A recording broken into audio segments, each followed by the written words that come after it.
So I was thinking of actual ways, practical right now from a real estate salesperson. Say I'm a salesperson. I'm never doing a write-up for a home again. I was like, can you do a write-up for a home, please? Does it know the word quaint?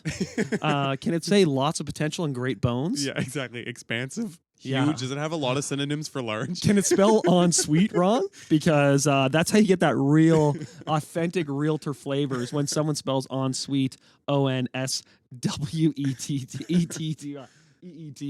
So I've seen that one before. Or someone trying to spell cul-de-sac. Like this is actually going to be a great improvement for all of the write-ups in the MLS and realtor system moving forward.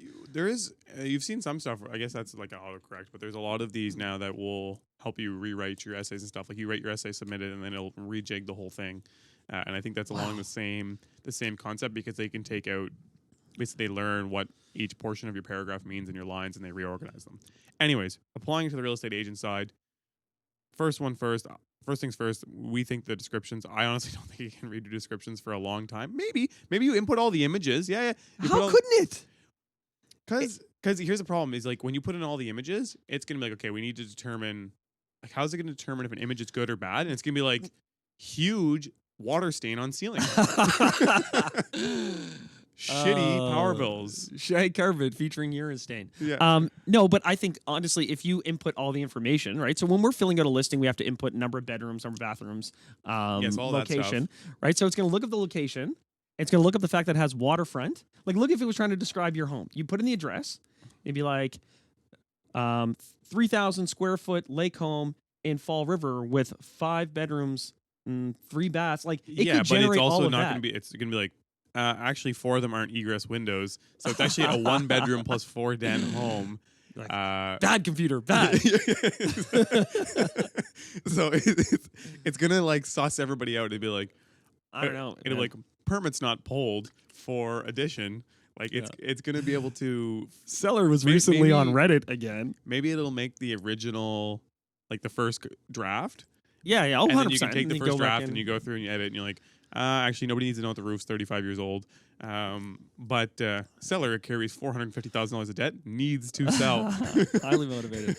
No, I think there's definitely going to be uses for it in that. Then the whole viewing experiences, I think, going to intertwine with these. I mean, AI and virtual reality are going to work hand in hand because you can imagine a scenario where an AI version of, someone can view a property virtually and then the agent doesn't even have to be there. There can be an AI person there answering every single question as they walk through. Goodbye open houses, finally. Oh my gosh, you could just leave the key in the door and then come through and every question could be answered by this AI robot in the space. Yeah, exactly. That would be really easy for them to set up and have. The other thing, like on a shopping perspective, like you said, if someone's starting to shop, like right now, we go to a house, and then they give us the feedback. They say, hey, like I didn't really find the master bedroom big enough. I've decided I really do need a double garage. I can't get away with a single. I'm not down to do renovations to the kitchen, but I'm okay with 1 bathroom, whatever it may be. And then we try and work with that to find them the ideal home. If that all just gets input into an AI system, it'll be able to like immediately search the entire, like, you know what I mean? Like it doesn't take us long to do it now because we're proficient and we live in a small city. But AI would be able to do that in 1 second, where it'd be like, there's only 3 houses in the city that meet your criteria. Yeah.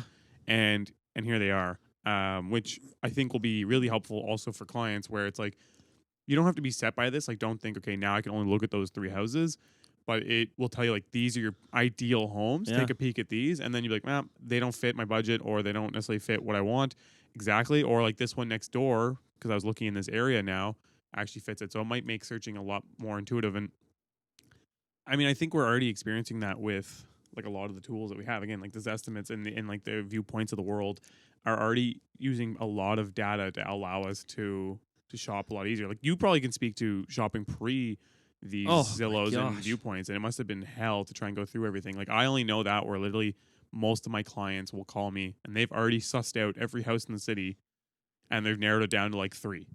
Pretty much. Yeah. I mean, the evolution goes back to at one point in time, there was a book that was published. A what? Like every week that had all of the properties that were for sale in it. What's the book? It is a small part of the internet printed off and bound, glued together, and you would have to get you guys the book. cut down trees to make these books? 100%. Now we've burned them all. But yeah, like you had to literally have this book. And so the public was out there at the whim of their agent who was the keeper of the book, right? And you had to go through and literally look at these every week to see what had come on the market. And as an agent, you would have like a lot of control, but also a lot of responsibility to keep your clients updated one by one. And you couldn't just email them the book. You had to describe it to them and say, I'll meet you there at this time.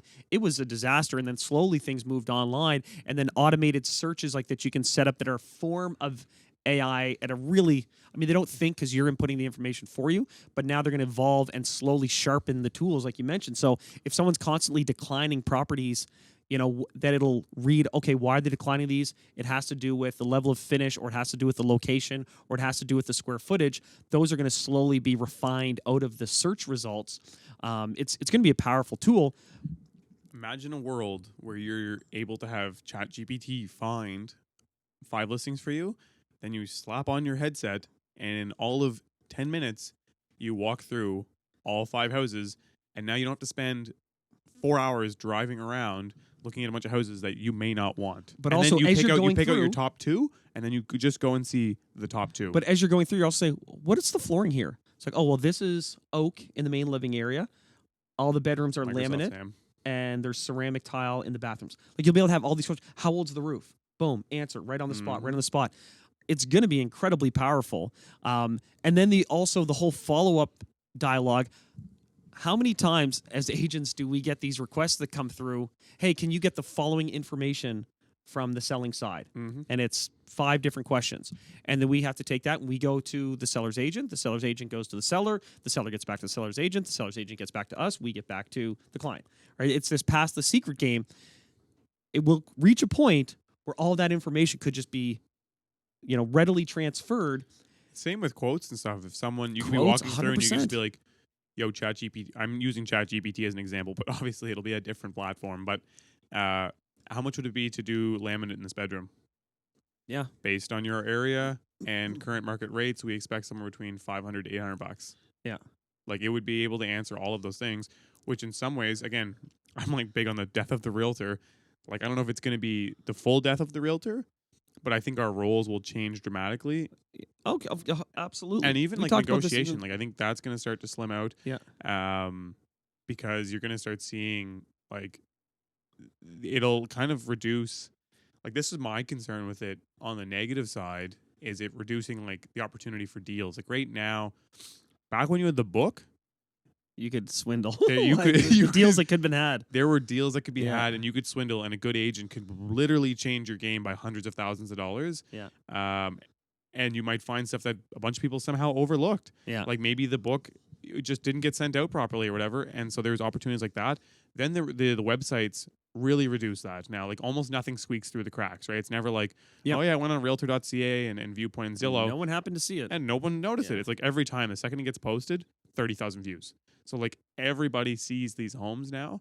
But you still get the odd one. I still find the odd deal that's improperly listed or whatever it may be, and it squeaks through. Yeah. But imagine if that this- homeowner could be like, what's my home worth? Exactly. First of all, the Yeah. homeowner can be like, what's my home worth? And additionally, now you have 1,000 AI bots scanning through this, and the chances of them missing a deal are even lower. Automatic appraisals?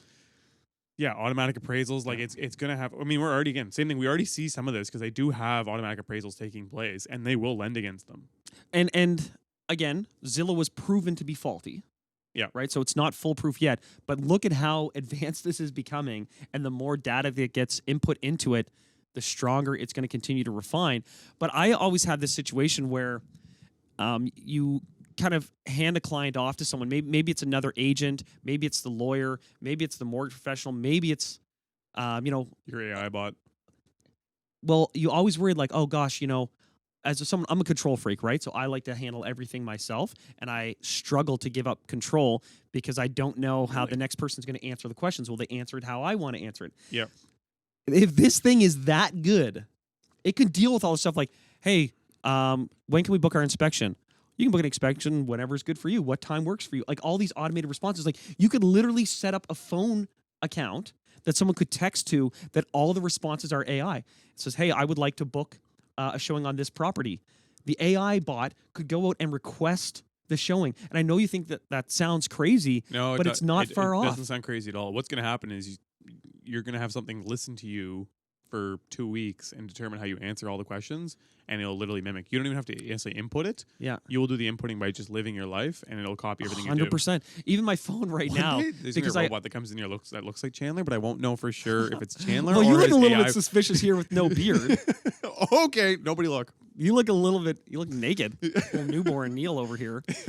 He saw his AI thing on social media and tried to recreate it, apparently. Yeah.